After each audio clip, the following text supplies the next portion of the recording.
बड़ी खबर Iran America तनाव को लेकर सामने आ रही है। आपको बता दें कि अमेरिका की तरफ से JD Vance की ईरान को अब एक नई धमकी सामने आई है। अमेरिकी सैन्य कार्रवाई की यहां पर उनकी तरफ से चेतावनी दी गई है और सीधे तौर पर यह कहा गया है कि तो सऊदी अरब भी पीछे नहीं रहेगा।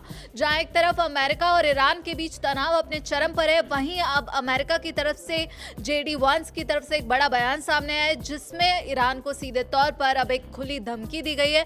पूरा मामला क्या है और अब ईरान को अमेरिका की तरफ से क्या नई चेतावनी दी गई है, इसकी ज्यादा जानकारी के लिए हमारे साथ जुड़ी हैं पल्लवी। उनसे जानेंगे। पल्लवी, जहां एक तरफ ये कहा जा रहा है कि दोनों के बीच बैठक होगी और यहां पर जब दोनों ईरान और अमेरिका आमने सामने बैठेंगे तो कई मुद्दों पर कहा जा रहा है कि बातचीत हो सकती है।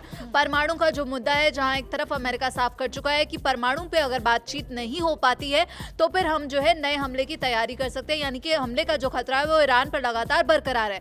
लेकिन इस बीच अब JD Vance की तरफ से क्या कुछ नई चेतावनी सामने आई है? बिल्कुल सोनम, अभी तक हम जिस तरीके से देख रहे हैं कि अमेरिका जो है बार बार ईरान को ये धमकी देते हुए नजर आ रहा है कि अगर तुम अपने परमाणु बम की को जो लेकर जो बातें कह रहे हो या फिर उसकी जो तैयारियां कर रहे हो, अगर उसको नहीं रोकते हो तो हम तुम पर अटैक करेंगे। हालांकि अभी जो खबर सामने आई थी कुछ दिनों पहले कि दोनों के बीच बातचीत होगी और दोनों बातचीत के लिए तैयार है, लेकिन इसी बीच अब JD Vance की जो है उपराष्ट्रपति हैं अमेरिका के JD Vance, उन्होंने जो बयान दिया है वो एक अलग ही एंगल दिखाता हुआ नजर आ रहा है, क्योंकि उसमें इन्होंने सऊदी अरब की बात की। आखिर सऊदी अरब इस बीच क्यों आ गया, ये थोड़ा समझना जरूरी हो जाता है। दरअसल उन्होंने चेतावनी दी है कि अगर ईरान परमाणु हथियार बनाता है तो सऊदी अरब भी पीछे नहीं रहेगा। उन्होंने इसे न्यूक्लियर दलदल भी बताया है। अमेरिका को पारंपरिक तौर पर ईरान विरोधी और सऊदी अरब का समर्थक माना जाता रहा। अभी तक हमने ये देखा है सऊदी अरब और ईरान जो है परंपरागत रूप से हमने देखा है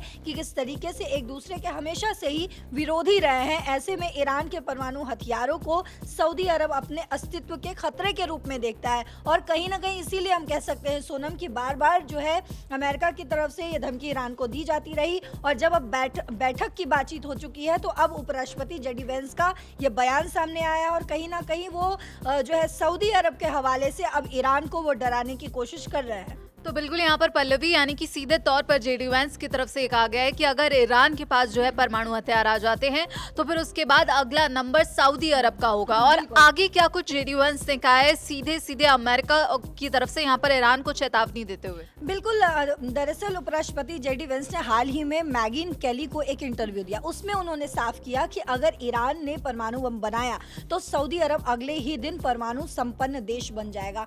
यानी कि वो इस तरीके से धमकी दे रहे हैं कि अगर तुमने कोशिश भी की तो हम जो है उसको मदद करेंगे, उसकी मदद करेंगे, सऊदी अरब की मदद करेंगे। और अमेरिका जो है इसी बहाने से कहीं ना कहीं सऊदी अरब के कंधे पर बंदूक रखकर जो है ईरान को संदेश देने की या धमकाने की, डराने की कोशिश कर रहा है कि अगर हम नहीं रुके तो तुम्हारा पड़ोसी यानी कि सऊदी भी परमाणु बम लेकर खड़ा हो जाएगा। ये पूरे मिडिल ईस्ट में जो है एक चेन रिएक्शन का डर कहीं ना कहीं पैदा करने की कोशिश की जा रही है। हमने देखा है किस तरीके से सोनम कि 2025 जून की बात करें तो अमेरिका की तरफ से ट्रंप ने दावा किया था कि जून 2025 में अमेरिकी और इजरायली हमलों में जो है ईरान के परमाणु ठिकानों को तबाह कर दिया। लेकिन जब हमने ईरान की तरफ से जो बयान सुना, खामनेई सरकार का कहना था इस पर कि ये हमले फुस हो गए, यानी कि हमारा ज़्यादा कुछ बिगड़ा नहीं है इसमें और उसकी क्षमता बरकरार है। लेकिन अमेरिका इस नैरेटिव को हवा दे रहा है कि ताकि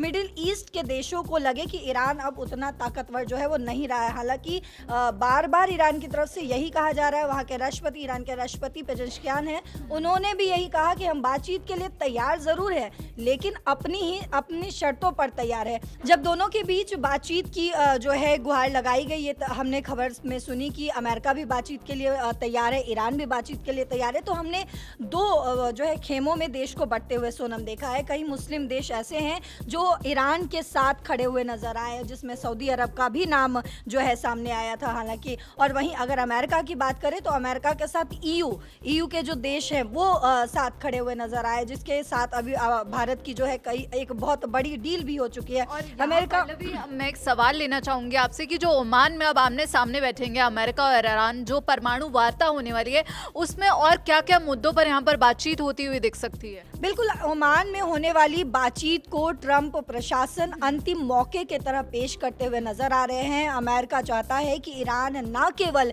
यूरेनियम संवर्धन को बंद करे बल्कि अपना मिसाइल प्रोग्राम भी खत्म करे। खामनेई सरकार इसे अपनी संप्रभुता पर हमला बता रही है और सिर्फ बता ही नहीं बल्कि वो उसको मानती है। उसके बातचीत से ये समझ में आता है सोनम, क्योंकि डोनाल्ड ट्रंप जिस तरीके से ईरान पर लगातार प्रेशर बनाने की कोशिश कर रहे हैं, हालांकि वो वर्ल्ड वाइड, अगर हम डोनाल्ड ट्रंप के अगर एक उनके पिक्चर को देखें तो बार बार किसी भी देश की अगर हम बात करें, चाहे वो भारत पर हो या फिर रूस पर हो, चीन पर हो, अलग अलग समय में उन्होंने अलग अलग देशों पर जो है। और हमने तेहरान के तेवर भी देखे पल्लवी, जब तेहरान ने सीधे तौर पर ये कहा, जब ईरान की तरफ से ये बयान दिया गया कि हम बातचीत के लिए तैयार हैं लेकिन हम सरेंडर के लिए तैयार नहीं है। अगर अमेरिकी राष्ट्रपति डोनाल्ड ट्रंप ये चाहते हैं कि हम उनके सामने सरेंडर कर दें तो ईरान ऐसा बिल्कुल भी नहीं करने वाला। और अगर ईरान पर किसी भी तरह से दबाव बनाया गया, ईरान को किसी भी तरह से दबाव बनाकर मेज पर लाया जाएगा, तो फिर मिडिल ईस्ट में अब जो है आपको एक नए युद्ध की जो आग है वो फैलती हुई दिखेगी। बिल्कुल पल्लवी। बिल्कुल सोनम, हमने देखा कि तेहरान भी, जैसा कि आपने बताया भी कि तेहरान ने भी जो है इस पर पलटवार किया और उन्होंने भी कहा कि हम नहीं झुकेंगे। ईरान का भी रुख जो है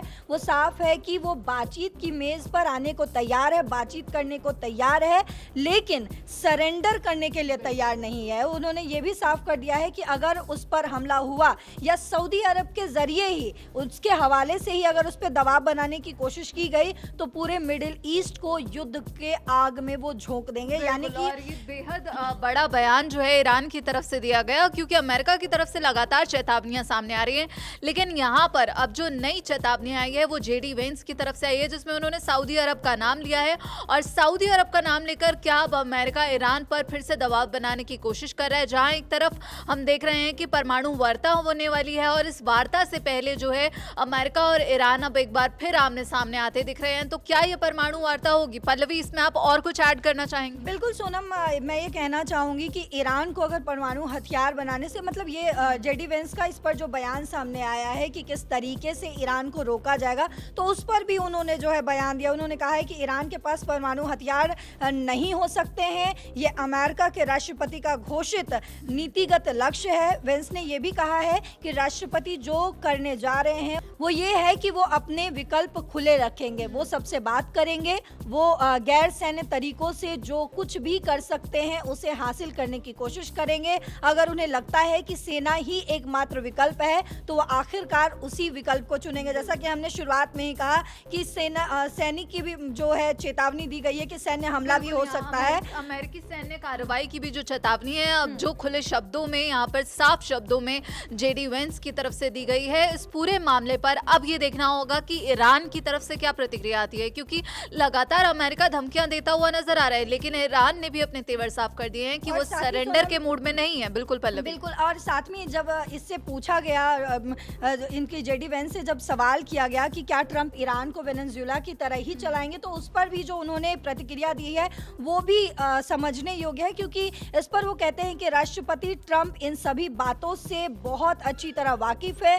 आगे वो कहते हैं कि एक आदर्श दुनिया में मुझे बहुत अच्छा लगेगा अगर आज़ादी पसंद करने वाले कुछ ईरानी अपने देश पर कब्जा कर ले और एक ऐसी सरकार हो जो संयुक्त राज्य अमेरिका के लिए कहीं ज़्यादा दोस्ताना हो। बिल्कुल, ये एक अच्छी बात होगी। तो आप देखिए कि किस तरीके से डिप्लोमेटिक नहीं बल्कि सीधे तरीके से वो जवाब देते हुए नजर आ रहे हैं कि ईरान में जिस तरीके से अभी वहाँ के लोग ईरानी जो हैं सरकार के खिलाफ विद्रोह करते हुए नजर आ रहे हैं, चाहे वो महंगाई की वजह से हो चाहे जिस वजह से भी हो, तो वो ये कहते हुए नजर आ रहे हैं कि अगर ईरानी वहाँ के कुछ लोग जो हैं ईरान पर कब्जा कर लेंगे और अमेरिका के साथ अच्छा दोस्ताना रखेंगे तो ये उनके लिए भी अच्छा होगा, हमारे लिए भी अच्छा होगा। तो यहाँ पर जेडी वेंस की तरफ से जो चेतावनी दी गई है उस पर आप क्या कुछ सोचते हैं? क्योंकि खुले शब्दों में कहा गया है कि जो सैन्य कार्रवाई है उसका दरवाजा भी खुला है, ईरान या तो बातचीत की मेज पर आ जाए और जो अमेरिका की शर्तें हैं उस हिसाब से सौदा कर ले, नहीं तो फिर अंजाम बुरा होगा। लेकिन तेहरान ने भी अपने तेवर साफ कर दिए हैं। इस पूरे मामले पर आप क्या कुछ सोचते हैं? हमें कमेंट बॉक्स में जरूर बताइएगा।